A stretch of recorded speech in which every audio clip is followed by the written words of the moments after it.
Hello students, this is a continuation of Leishmania donovani lecture.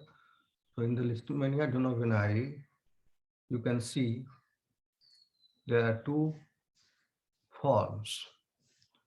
I will describe the structure of this. So Leishmania donovani, as you know, is a unicellular eukaryote having a well-defined nucleus. See, this is nucleus in promastigote stage and amastigote stage. And other cell organelles are also present, including kinetoplast and a flagellum. Kinetoplast and flagellum.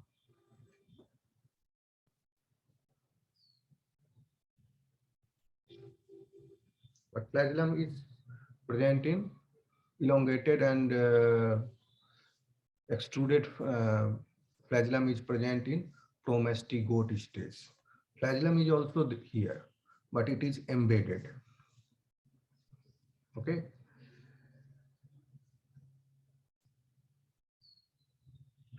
Depending upon its host, it exists in two structural variants.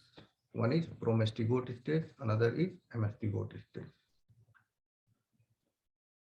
Amastigote, पहले discuss करते हैं. Amastigote form is found in the mononuclear phagocyte and circulatory systems of humans.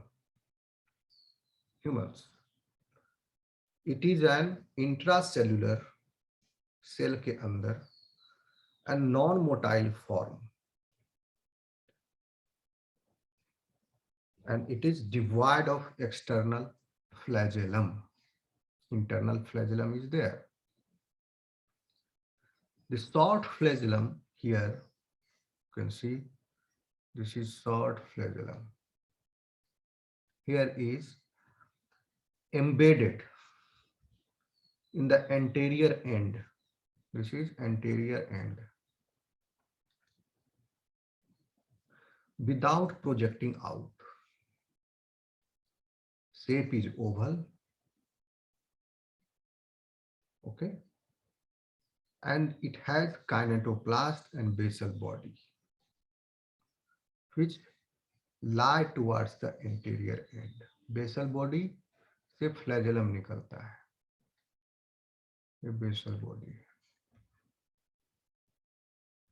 And it lie towards the anterior end. ये भी anterior end हुआ. Number 2, promastigote stage.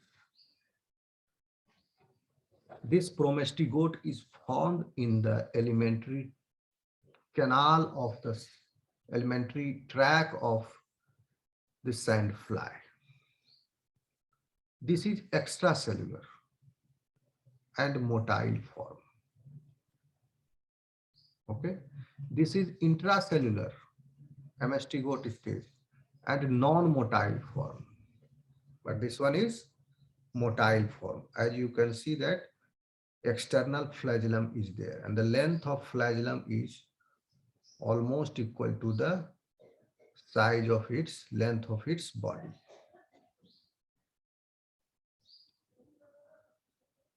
Okay.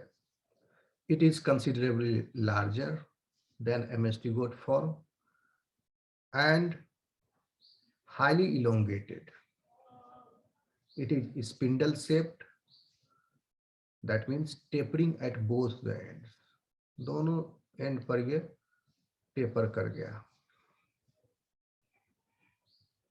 ठीक. A long flagellum about the body's length is projected externally here at the anterior end. Nucleus lies at the center in this. Here the nucleus is towards the posterior end. Here nucleus lies at the center. और nucleus के सामने काइनेटोप्लास्ट और basal body आप देख सकते हैं. सवाल उठता है कि ये इन्फेक्शन कैसे करता है और इसका लाइफ साइकिल क्या है.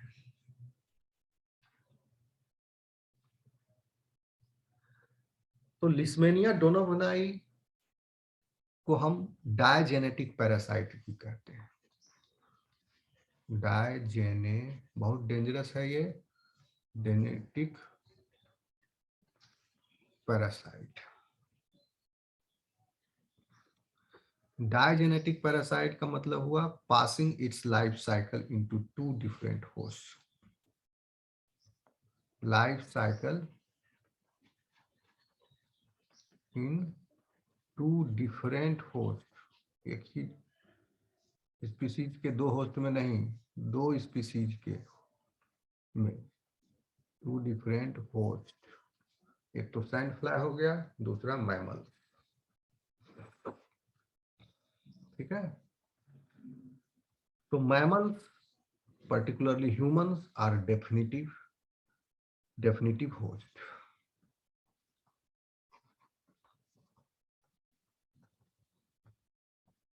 Definitive host is humans.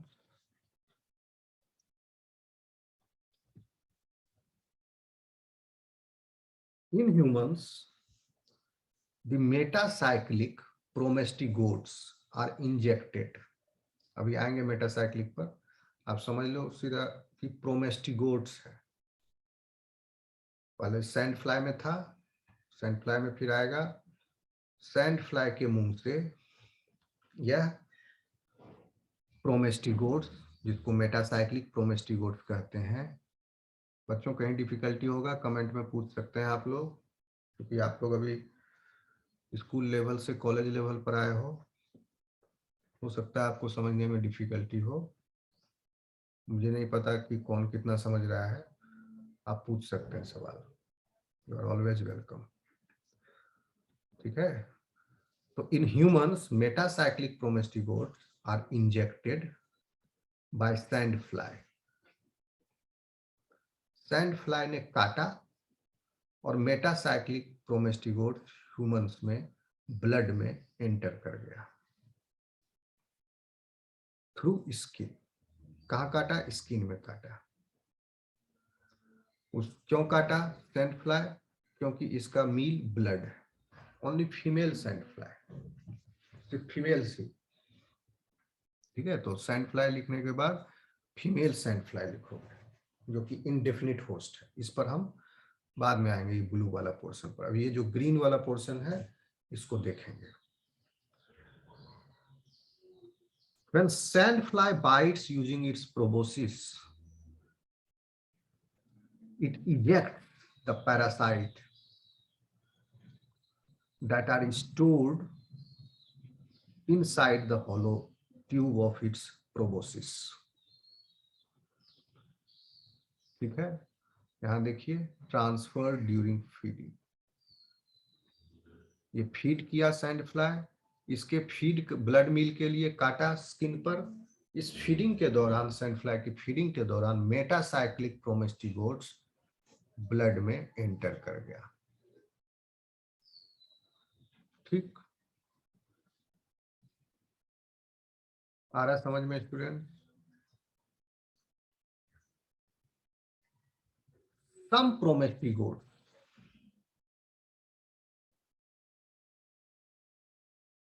Not some, हाँ, क्योंकि क्या होता है कि some are destroyed by our immune system. आप ये जान लीजिए कि प्रोमेस्टिगोट जो है, स्टेज जो है, इसको हमारा इम्यून सिस्टम क्लियर आउट कर सकता है, लेकिन एमेस्टिगोट स्टेज डेंजरस है, इसीलिए डिजीज हो रहा है। इसको क्लियर आउट करने में हमारा इम्यून सिस्टम नाकाम हो जाता है। तो चूंकि promastigote stage is found in the sand fly, when it bites, कुछ को इम्यून सिस्टम डिस्ट्रॉय कर दिया, कुछ बच जो गए, छूट गए, वह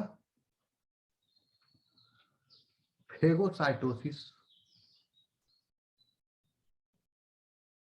के द्वारा प्रक्रिया, फेगोसाइटोसिस जानते हैं, एक पैथोजन है एंड दिस इज सेल, ये इसको एनगल्फ कर लेगा।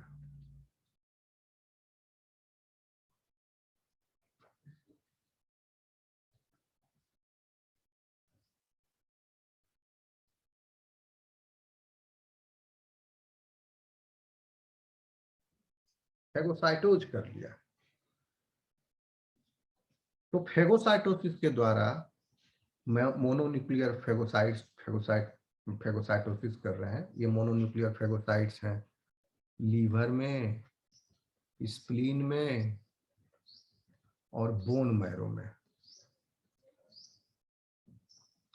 तो जिन प्रोमेस्टिगोट स्टेज को फेगोसाइटोज कर लिया गया, वह अंदर जाके, सेल के अंदर जाके spontaneously they transform into oval shaped amastigotes. See, metacyclic promestigotes enter. Some are killed by or destroyed by macrophagic cytolysis. Metacyclic promestigotes can actively invade macrophages, granulocytes, or are phagocytosed.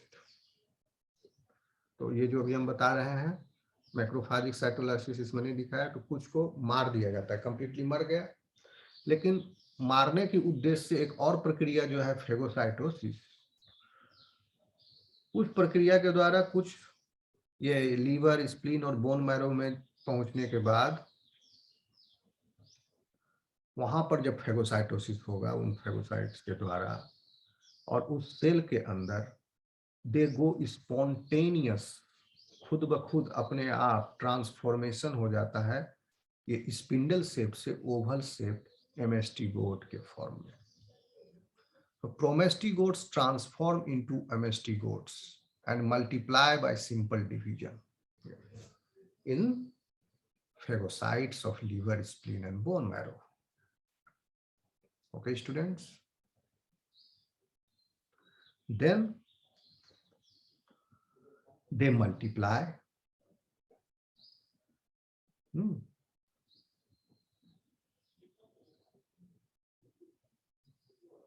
They multiply. लेकिन transformation होने से पहले वो susceptible है, क्योंकि प्रोमेस्टिगोट stage को किल किया जा सकता है। प्रोमेस्टिगोट स्टेज को कौन किल कर रहा है, कैसे किल हो रहा है? मैक्रोफाजिक साइटोलाइसिस से भी, और ग्रेनुलोसाइट्स जो न्यूट्रोफिल्स हैं वो भी प्रोमेस्टिगोट्स को ऑक्सीडेटिव मैकेनिज्म से किल कर सकते हैं। लेकिन once when it transforms into amastigote stage, ये अजर अमर हो जाता है, इसको कोई मार नहीं सकता है, खुद से ही मरेगा तो मरेगा, इसको हमारा इम्यून सिस्टम फेल हो जाता है इसको किल करने में। ठीक, इसीलिए यह बीमारी बहुत खतरनाक है। तो amastigote stage is resistant, then the surviving amastigote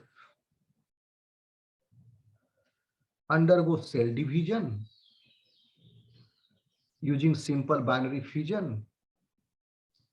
simple division के से ये बहुत सारा एक से अनेक बने,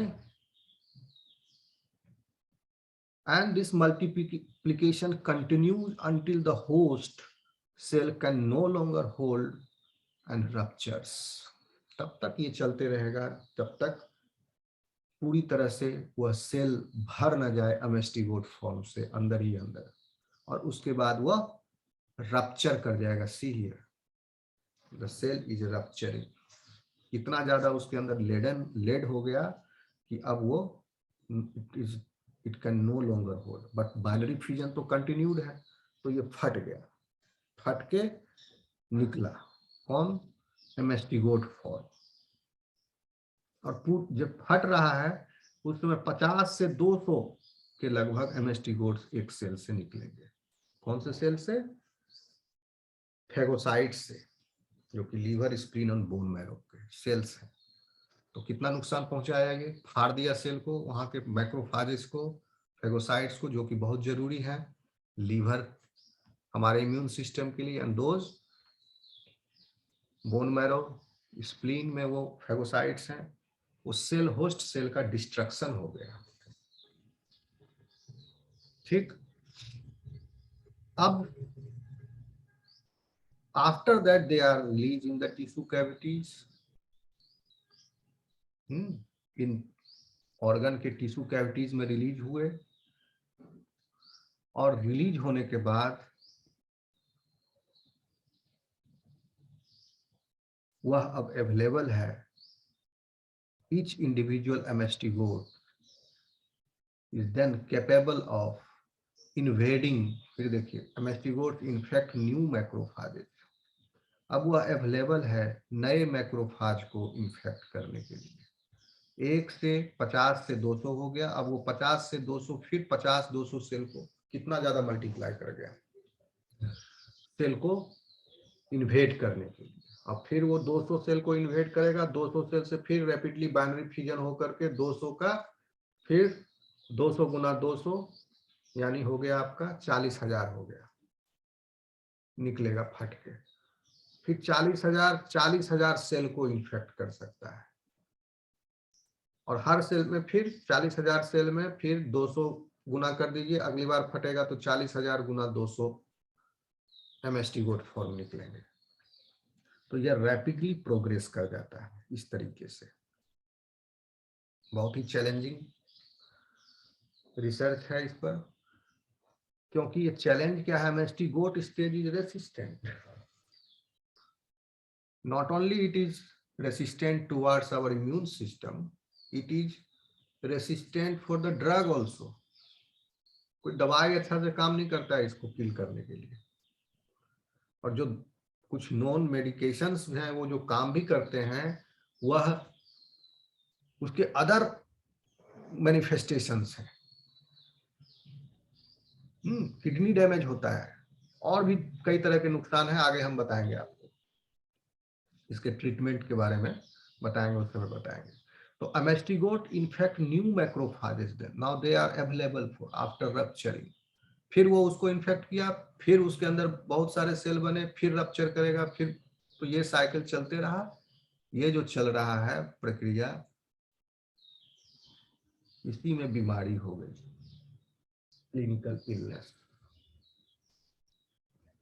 okay, sorry. So entire tissue is progressively infected in this way and is destroyed. उसके बाद a number of free MST-goats then enter the bloodstream. कुछ ब्लड के मैक्रोफाज के द्वारा ले लिए गए, जैसे ड्यूट्रोफिल ब्लड का मैक्रोफाज है, फिर उसको भी इन्फेक्ट किया ये। और अगर इस व्यक्ति को अभी इस स्टेज पर है, फिर से सैंड फ्लाई आया, काटा, इसको खाना लेना है अपना फूड, ब्लड मिल, भले उस सैंड फ्लाई में कोई पैरासाइट नहीं है, आया, काटा, बाइट किया, अपने प्रोबोसिस से ब्लड मिल सक किया, तो उस प्रक्रिया के दौरान यह एमएसटी-गोट स्टेज चला गया, चला गया प्रोबोसिस के माध्यम से सैंड फ्लाई के अंदर।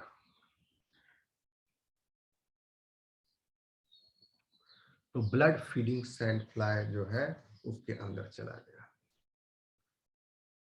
अब सैंड फ्लाई क्या कर रहा है, एक आदमी से दूसरे आदमी में ये बीमारी फैला रहा है, transferred during feeding into the sand fly. फिर amastigote stage, amastigotes are release in the mid gut, क्योंकि ब्लड मिल है वो अपने एलिमेंट्री कैनाल में लिया, डाइजेस्टिव ट्रैक्ट के अंदर गया, मिड गट में जाकर के यह एमएसटी-गोट रिलीज हो गया। ठीक है,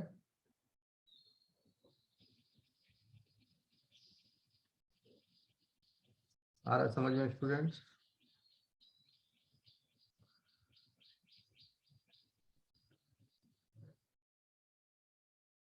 And further, Leishmania donovani undergo development only in the digestive tract of the female sandfly. Hence, only females are responsible for transmitting the infection. Once the MST-goats are ingested, they enter the midgut of the sandfly. Okay. Then they undergo structural modification into flagellated promastigotes. ये structural modification हुआ, mastigotes transform into promastigotes, procyclic promastigotes. They become larger and elongated. They get attached to the gut epithelial lining of sandfly, where they multiply rapidly by binary fission. और वहां पर वो transformation के बाद gut line में, gut epithelial lining में, mid gut के, they multiply rapidly by binary fusion. ठीक है. They then migrate towards the anterior part of the digestive system. फिर ये ऊपर की तरफ, एंटीरियर पार्ट की तरफ जा रहा है. Okay. The promastigotes migrate to the pharyngeal valve. यानी they are migrating towards the anterior part of the digestive system, such as pharynx and buccal cavity. And this process is known as anterior station development. क्योंकि इसने अपना station पहले बनाया mid gut में, जो कि posterior है, पोस्टीरियर टू द फेरिंग्स.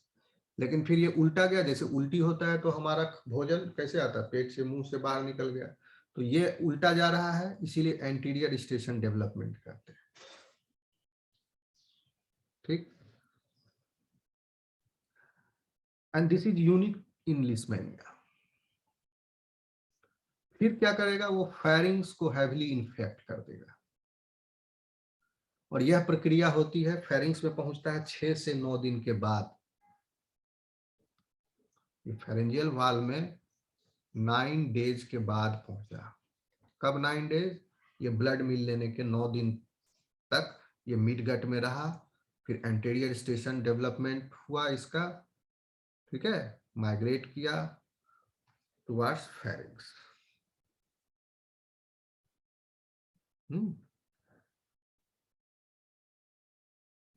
और इसी टाइम पर प्रोमेस्टिगोट्स इन्फेक्टिव बनते हैं, उसके पहले नहीं.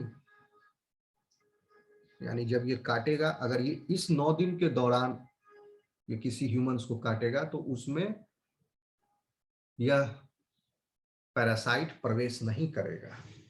ह्यूमंस को कोई दिक्कत नहीं है, अगर इस 9 दिन के अंदर काटा तो ये बीमारी से नहीं होगी, इन्फेक्शन नहीं होगा. लेकिन इसके बाद ये फेरिंग्स में पहुंच गया और यहां पर फिर ट्रांसफॉर्मेशन होता है और promastigotes become infective at this stage. Okay, and this event is called as metacyclic stage.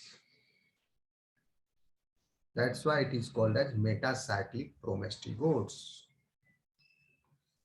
और प्रोसाइक्लिक प्रोमेस्टिगोट्स दोनों में अंतर है. मेटासाइक्लिक प्रोमेस्टिगोट्स बना फेरिंग्स में आने के बाद. मिड गट में जो प्रोमेस्टिगोट्स हैं वो प्रोसाइक्लिक प्रोमेस्टिगोट्स हैं. These are non infective once.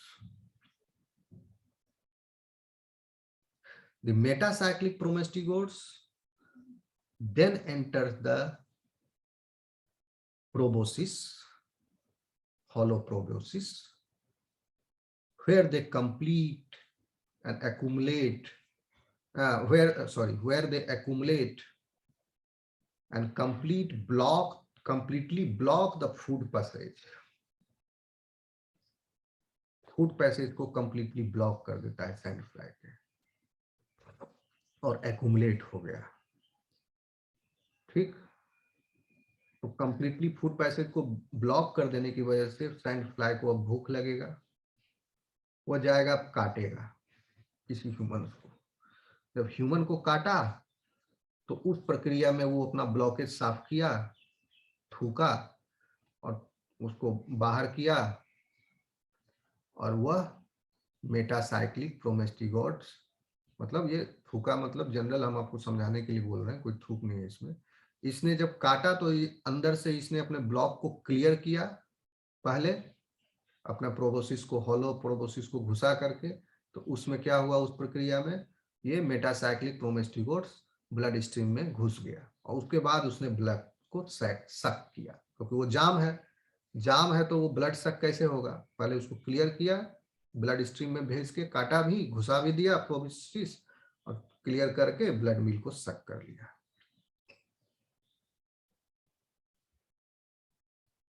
तो immediately these parasites are released और इस वजह से इन्फेक्शन हो जाएगा। ठीक है स्टूडेंट्स, तो यह हो गया इसका लाइफ साइकिल। और यह बीमारी बहुत डेंजरस है।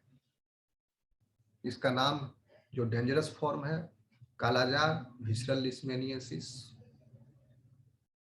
It affects more than 100 million people world wide. 100 million हो गया आपका 10 करोड़ आदमी, more than, and it is the reported, no, it is the projected figure. With more than 1.5 to 2 million new cases or nearly about 1 million deaths every year. लेकिन cases report कम होते हैं। 2022 में अभी तक लगभग 75,000 इन्फेक्शंस रिपोर्ट हुए हैं world wide, sorry 90,000।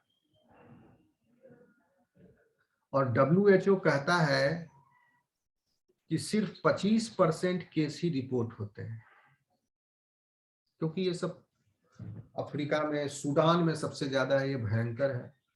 Sudan में तो यह 1984 से 1994 के दौरान इस एक दशक में इसने बहुत तबाही मचाई। सूडानीज पॉपुलेशन का 70% इन्फेक्ट हो गया था और एपिडेमिक वहां हो गया इसका, काफी भयंकर। लेकिन 90% रिपोर्टेड केस जो है इस 90,000 में से कहां मिलेंगे? इंडिया में मिले हैं, हमारे देश में। 90% of the reported cases are from India, Nepal, सिर्फ इंडिया में नहीं, नेपाल भी, बांग्लादेश, सूडान एंड ब्राजील। ये 5 कंट्री में 90% केस मिलते हैं। इंडिया में भी ये प्रिवेलेंट है, हमारे राज्य में, बिहार में।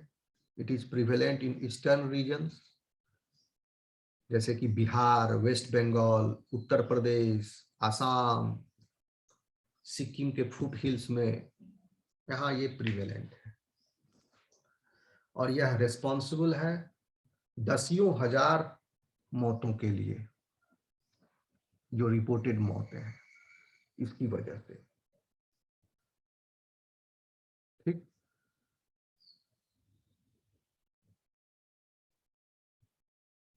अब ये बीमारी कैसे काज करता है, पैथोजेनिसिटी, तो देख लेंगे। स्टूडेंट, समझ में आ रहा है आपको?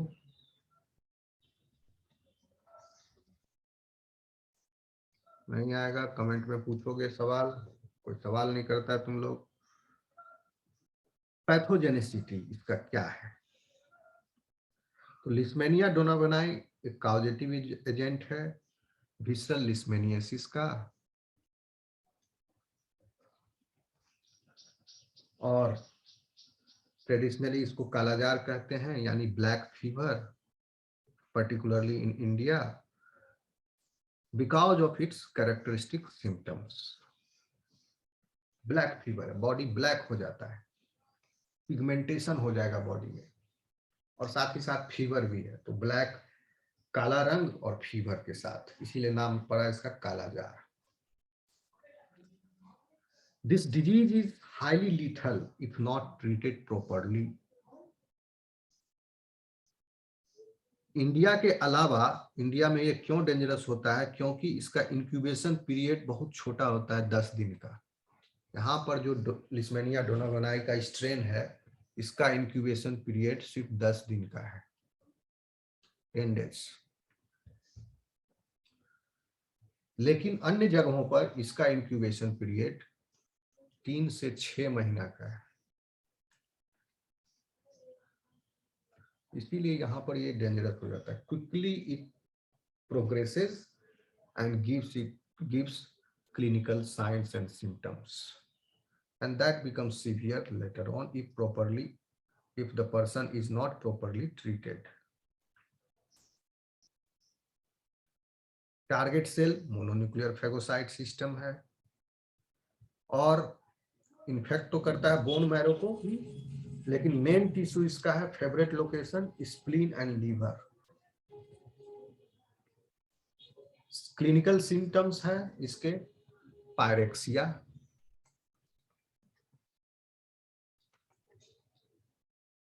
पायरेक्सिया मतलब होता है हाई फीवर, बार बार हाई फीवर का आना, और कभी कभी वो हाई मतलब अभी फीवर आया, टेम्परेचर बढ़ा, फिर घटा, कभी भी बढ़ जाएगा कभी भी घट जाएगा। मलेरिया के जैसा कोई एक निश्चित इंटरवल पर नहीं है। फिर आया, कभी कभी ये क्या होगा, परसिस्टेंट रह जाता, हाई फीवर टेम्परेचर परसिस्टेंट रह जाए, फिर ड्रॉप किया, थोड़ा सा बढ़ा, फिर खूब ज्यादा हो गया। ठीक है, इस तरह से यह इसका टेम्परेचर वेरिएशंस है, जिससे काफी दिक्कत हो जाती है। स्प्लीन एनलार्ज हो जाते हैं, स्प्लीनोमेगाली, लीवर एनलार्ज हो जाते हैं, हेपेटोमेगाली, और heavy skin pigmentation. Pyrexia, splenomegaly,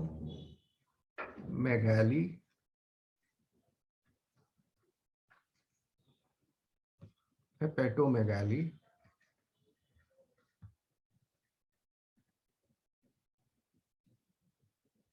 heavy pigmentation, ये सब सिम्टम्स हैं। गोरा व्यक्ति भी काला हो जाएगा, which darkens the physical appearance. That is why its name that is why it has been given the name black fever. ठीक,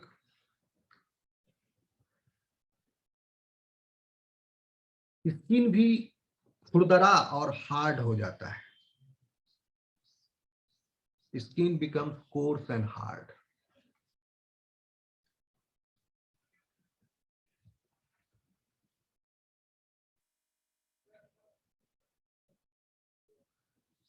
अनीमिया हो जाएगा, खून की कमी,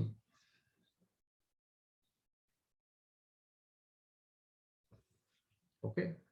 सो ये इसके सिम्टम्स हो गए। अब इस वजह से, ये तो सिम्टम है जो दिख रहा है अंदर में, ये डिस्ट्रक्शन कर रहा है उस वजह से, और ये करते जाएगा, डिस्ट्रक्शन करते जाएगा, और ये लीथल हो जाता है, क्योंकि इसका ट्रीटमेंट अभी तक कोई कंक्रीट ट्रीटमेंट विसरल लिस्मेनियासिस का अवेलेबल नहीं है। कोई एक मतलब ट्रीटमेंट अवेलेबल है, लेकिन कोई अच्छा ट्रीटमेंट जिससे तुरंत ही इसका नाश हो जाए, ऐसा अवेलेबल नहीं है। काफी रिसर्च चल रहा है, होप कि आप लोग में से कोई रिसर्च करके इसका कुछ तकनीक इजाद करे। ठीक है, तो ट्रीटमेंट, कन्वेंशनल ट्रीटमेंट मेथड जो है वो है इंट्रावीनस इंजेक्शन, कन्वेंशनल। और अभी जो मॉडर्न टाइम मतलब 1999 में 1999 में एक ओरल ड्रग, ओरल इंट्रावीनस बोलते हैं, इंजेक्शन के द्वारा वेन में दिया जा रहा है, यानी इंजेक्शन, इसका इंजेक्शन अवेलेबल है। पहले दिया जाता था injection, intravenous injection with antimony compounds. Injection of antimony compounds, जैसे कि पेंटोसटाम।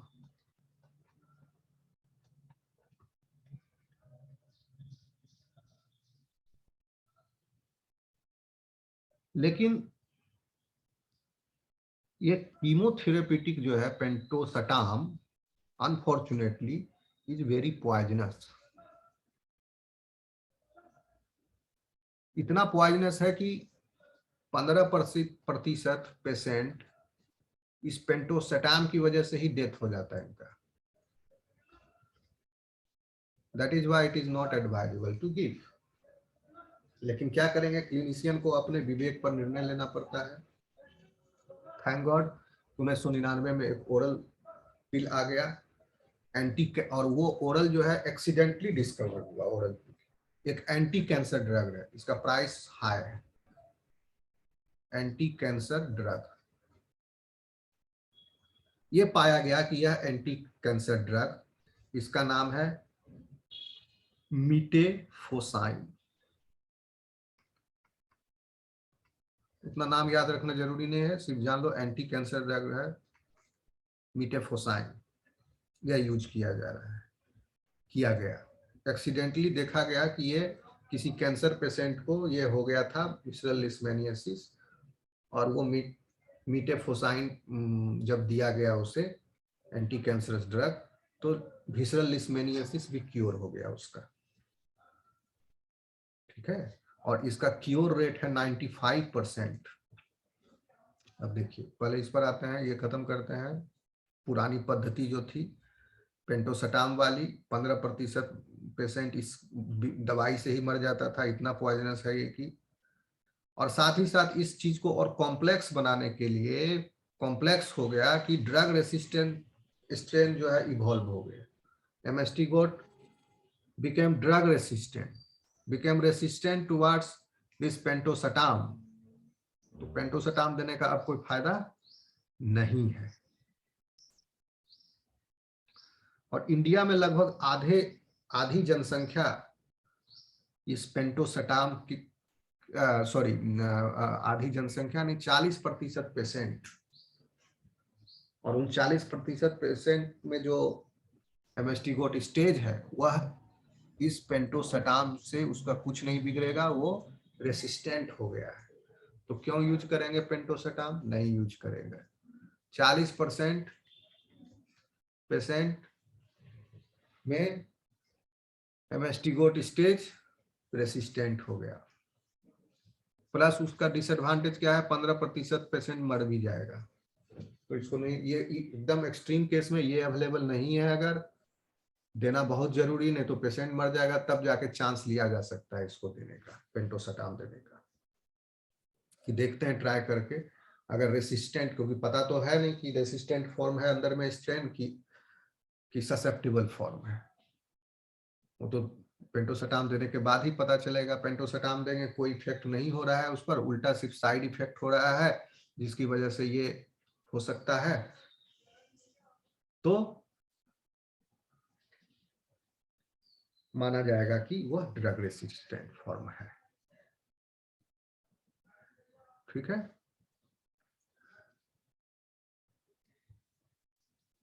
एक ड्रग का नाम है एम्फोटेरिसिन। एम्फोटेरिसिन,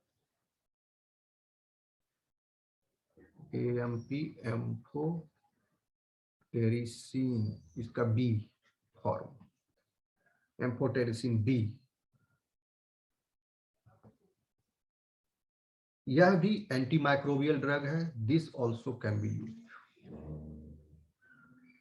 और इंडिया में ये ज्यादा यूज होता है एम्फोटेरिसिन बी। ये ड्रग ऑफ चॉइस है इंडिया में, हमारे देश में। लेकिन अफ्रीका में ये यूजलेस है। अफ्रीका में, because of its low effectiveness in African strain of the parasite, लेकिन इसके भी साइड इफेक्ट हैं, एम्फोटेरिसिन बी के एडवर्स साइड इफेक्ट्स हैं, लेकिन पेशेंट की जान बचाने के लिए ये देना जरूरी हो जाएगा। एंटी कैंसर ड्रग अवेलेबल नहीं है तो amphotericin B is having severe adverse effects,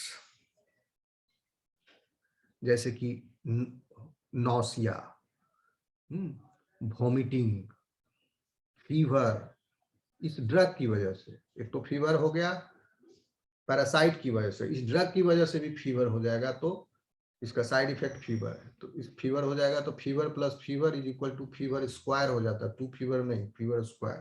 तो फीवर टेम्परेचर बहुत हाई हो जाएगा कि पेशेंट की बहुत सीरियस हालत में पहुंच जाएगा। ठीक है, तो इसके कॉम्बिनेशन के साथ एंटीपायरेटिक ड्रग भी दिया जाता है। तो फीवर हो सकता है, हाइपरटेंशन हो सकता है, हाइपोटेंशन भी हो सकता है, हाइपोक्सिया भी हो सकता है। कुछ दिन तक दवाई थोड़ा लंबा टाइम तक चलाया, ये सब नहीं हुआ, ये सब से बच गया, hyper vomiting, nausea, hypertension, hypotension, fever, ये सब बॉडी पूरा रिगर्स हो जाते हैं, उसमें स्टिफ हो जाता है बॉडी, ये सब से बच गया तो किडनी डैमेज है। क्रोनिक यूज अगर एम्फोटेरिसिन बी का चला तो नेफ्रोटॉक्सिसिटी ये काउज करता है, किडनी डैमेज होगा। तो ये सब चैलेंज है। 1999 में एक ओरल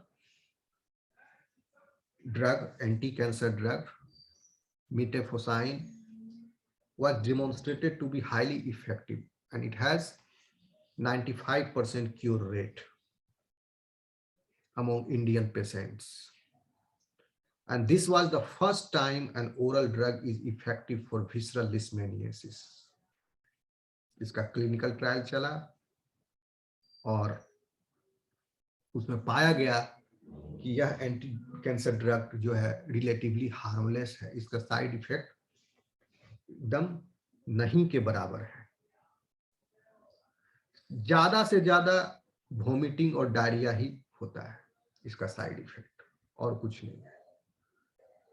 इसलिए यह एक अच्छा ड्रग है, माना जाता है कालाजार के ट्रीटमेंट के लिए। बट इसकी अवेलेबिलिटी आई डोंट नो कितनी है मार्केट में, एंड क्लिनिशियंस क्या यूज कर रहे हैं। Generally clinicians amphotericin B use करते हैं। ठीक है, ये ऑफिशियली अप्रूव्ड ड्रग है मीटेफोसाइन, इसको कालाजार में प्रयोग किया जा सकता है।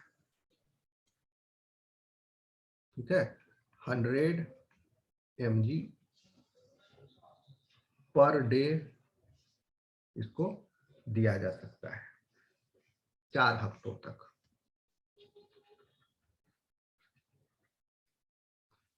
जिससे कालाजार 95% चांस है कि क्योर हो जाएगा। Okay students, so here kala azar, visceral leishmaniasis, about Leishmania donovani is finished.